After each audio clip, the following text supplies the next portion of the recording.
Hello student, myself Miss Priya Jennifer Gaur and I am here with my class 10th video.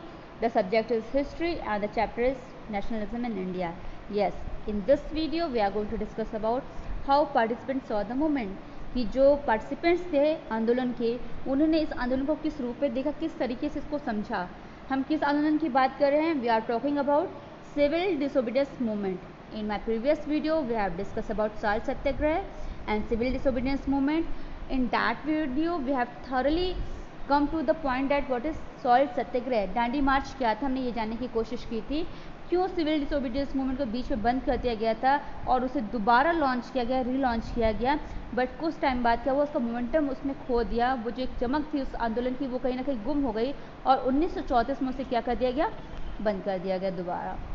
So in this video हम discuss करेंगे कि social group ने कैसे participate किया civil disobedience movement में, उन्होंने इस आंदोलन को क्यों ज्वाइन किया, उनके आइडियाज़ क्या थे, उनकी सोच क्या थी इस आंदोलन को लेके, और उनके लिए स्वराज का मतलब क्या था. ओ माय गॉड, लिटरली हम इस टॉपिक में इस एक सिंगल टॉपिक में बहुत कुछ डिस्कस करने वाले हैं. तो इस वीडियो को ध्यान से देखिएगा.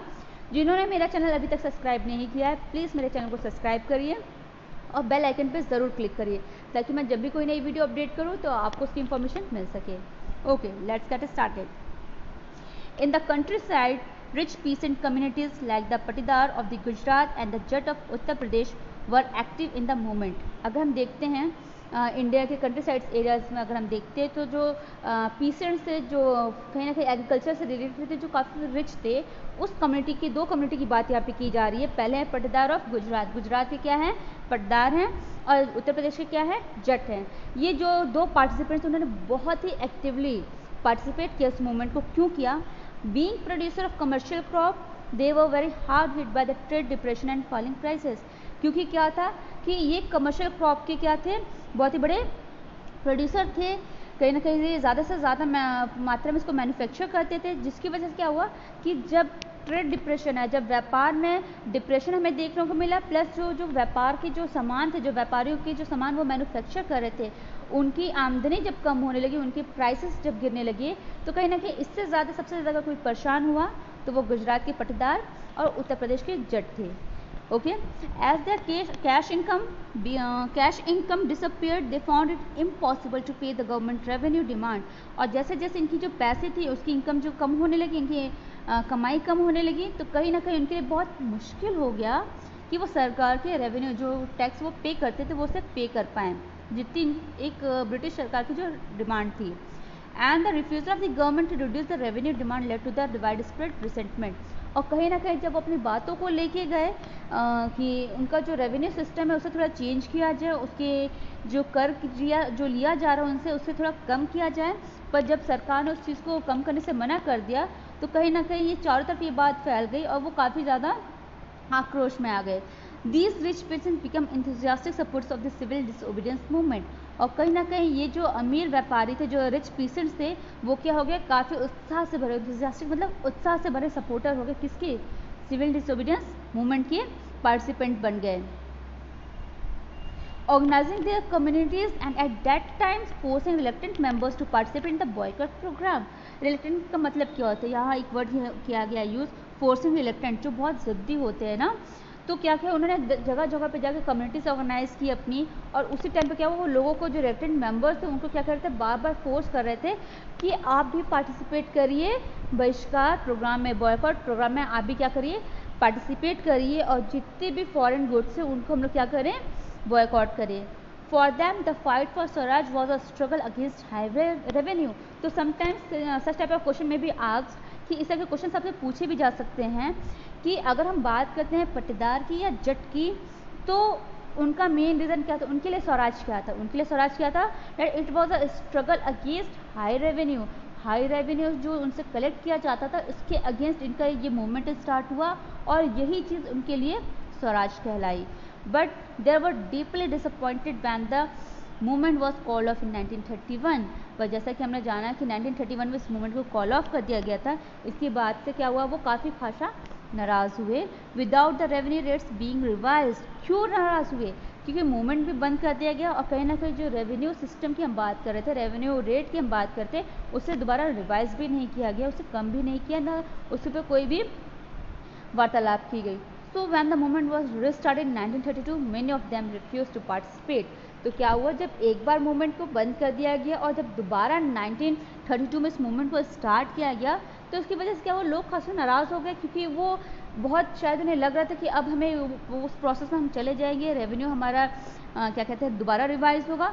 बट जब वो चीज़ें नहीं हुई और मूवमेंट कॉल ऑफ हो गया, उसके बाद जब दोबारा रिलॉन्च हुआ तो उन्होंने रिफ्यूज़ कर दिया उस प्रोग्राम में पार्टिसिपेट करने के लिए। ये थी हमारी बात रिच पीसेंट्स की। Now the poor peasants. The poor peasants were not just interested in the lowering of the revenue demand. क्या था, परंतु क्या था, यहाँ पे जो दूसरा पहलू हमें देखने को मिल रहा है वो ये है कि जो गरीब पीसेंट्स थे वो कुछ खासा इंटरेस्टेड नहीं थे कि जो प्राइस है रेवेन्यू का उसे कम किया जाए।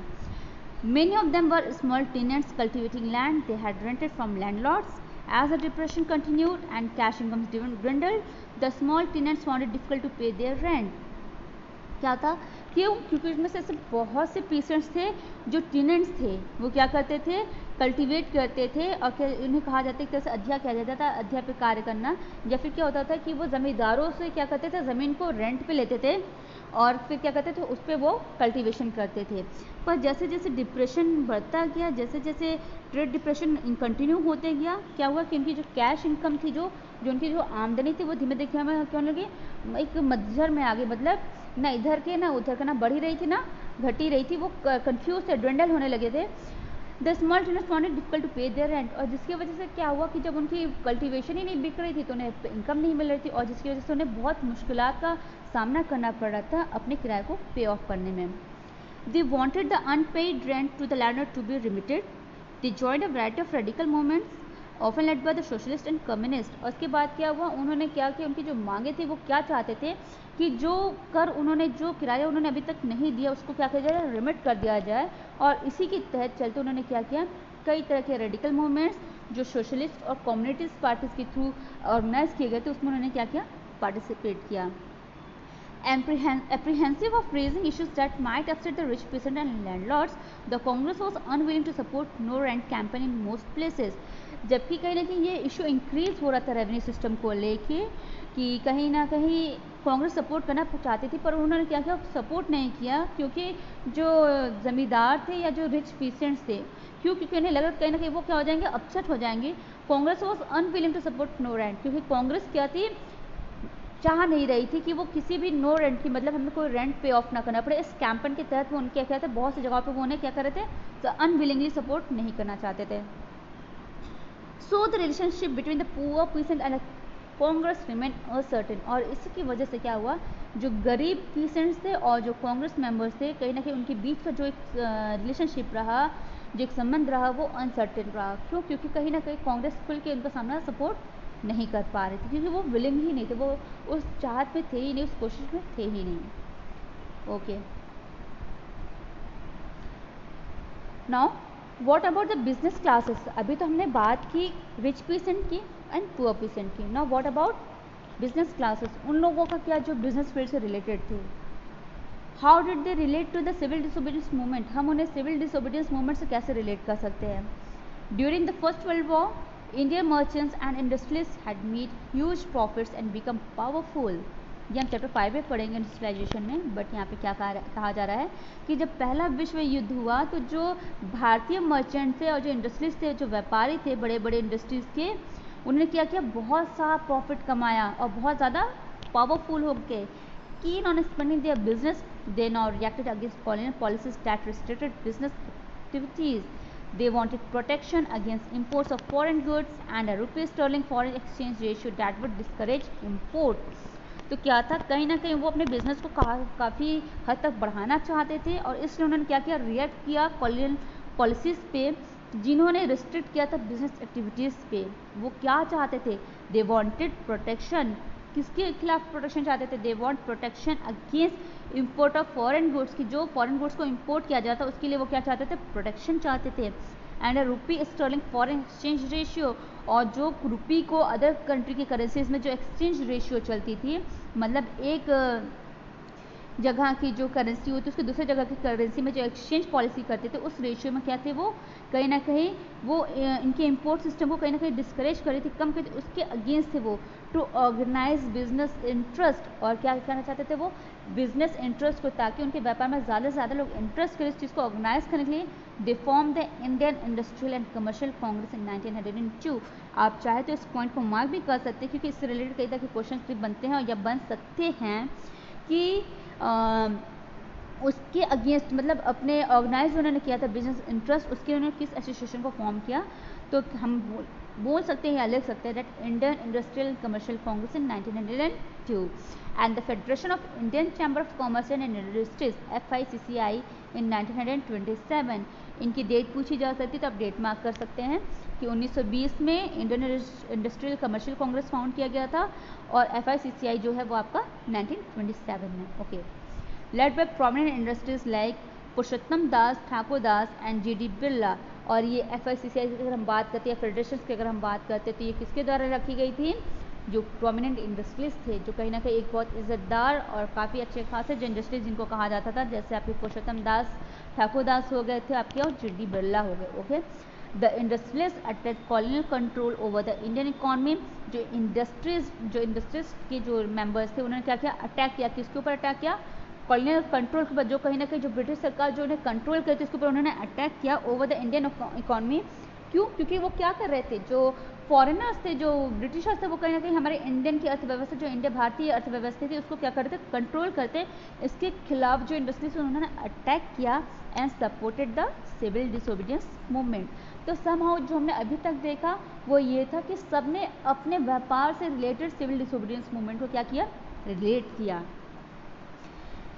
दे gave financial assistant and refuse to buy और सेल इम्पोर्टेड गुड्स। तो उन्होंने क्या किया? फाइनेंशियल असिस्टेंस भी किया देश के संग, और क्या किया उन्होंने कि खरीदने से और बेचने से क्या कर दिया? रिफ्यूज़ कर दिया कि हम ना खरीदेंगे और ना ही हम इनके सामान को इम्पोर्ट एक्सपोर्ट करेंगे। Most businessmen came to see swaraj as a time when colonial restrictions on business would no longer exist and trade and industry would flourish without constraints. But after the failure of round table conference, जिस round table conference की हम बात कर रहे हैं जहाँ पर negotiation हमारा फेल हुआ था, जब वो फेल हो गया तो क्या हुआ? Business groups were no longer uniformly enthusiastic. तो उसकी वजह से क्या हो कि सिविल डिसोबीडियंस मूवमेंट के दौरान कॉल ऑफ होने से पहले जो राउंड टेबल कॉन्फ्रेंस जो हुई उसमें क्या हुआ, जब नेगोशिएशन नहीं हो पाया तो उसके बाद जो लोगों का जो एक समानता हमें दिख, जो एक यूनिफॉर्मिटी हमें दिख रही थी, वो यूनिफॉर्मिटी हमें सिविल डिसोबीडियंस में कहीं गुम होता हुआ नजर आने लगा। They were apprehensive of the spread of militant activities and worried about prolonged disruption of business as well as the growing influence of the socialism among the younger members of the Congress। तो क्या हुआ, कहीं ना कहीं वो काफ़ी ज़्यादा जो वो इंटरेस्ट लेने लगे थे, जो मिलिटेंट एक्टिविटीज़ जो फैल रही थी चारों तरफ, और कहीं ना कहीं उनमें काफ़ी चिंता भी थी कि काफ़ी टाइम से जो उनका बिजनेस जो बंद चला था, जो डिसरप्ट हो रहा था बार बार, इसकी वजह से भी कहीं ना कहीं काफ़ी इन्फ्लुएंशियल चीज़ उन्हें देखने को मिली जो धीरे धीरे ग्रो कर रही थी। कहीं ना कहीं यंग मेंबर्स जो थे कांग्रेस के, वो आपके इन्फ्लुएंस हो रहे थे। कहीं ना कहीं जो बिजनेस क्लास के लोग थे वो काफ़ी ज़्यादा चिंता में थे। क्यों? कहीं ना कहीं मिलिटेंट एक्टिविटीज़, जो मिलिट्री एक्टिविटीज़ थी वो और ज़्यादा इन्हांस्ड हो रही थी। वो काफ़ी परेशान थे क्योंकि उनकी बिजनेस में बार बार डिस्ट्रप्शन हो रहा था, और कहीं ना कहीं वो काफ़ी ज़्यादा एक हद तक जो चिंता में थे वो ये थे कि जो यंग मेंबर्स थे कांग्रेस के, जो एक युवा पीढ़ी जो कांग्रेस मेंबर्स में जो आ रहे थे, वो कहीं ना कहीं बहुत ज़्यादा इन्फ्लुएंस्ड हो गए थे किन चीज़ों, सोशलिज्म से, मतलब सामाजिक कार्य से जो ज़्यादा इन्फ्लुएंस हो गए थे। वो भी कहीं ना कहीं एक चिंता का विषय बना रहा बिजनेस क्लासेस के लिए। अब हम देखेंगे कि इंडस्ट्रियल वर्किंग क्लासेस का क्या हाल था। जो इंडस्ट्री में जो वर्किंग एरिया के जो लोग थे, the industrial working classes didn't participate in civil disobedience movement in large numbers except in the Nagpur region. तो क्या हुआ कि अगर हम देखते हैं वर्ल्ड, अगर हम नेशन वाइड देखते हैं तो कहीं ना कहीं जो इंडस्ट्रियल वर्किंग क्लासेस के जो लोग थे उन्होंने क्या किया? पार्टिसिपेट नहीं किया सिविल डिसोबीडियंस मूवमेंट में, लार्ज नंबर पर पार्टिसिपेट नहीं किया, मतलब बिल्कुल नहीं कहा जाएगा, ये क्या किया, पर उनकी जो क्वांटिटी थी वो ज़्यादा नहीं थी। कहाँ की क्वांटिटी सबसे ज़्यादा रही? नागपुर रीजन की। As the industries came closer to the Congress, जैसे जैसे इंडस्ट्रीज कांग्रेस के करीब आते गए, workers stayed aloof, but in spite of that some workers did participate in the civil disobedience movement, selectively adopting some of the ideas of Gandhian program.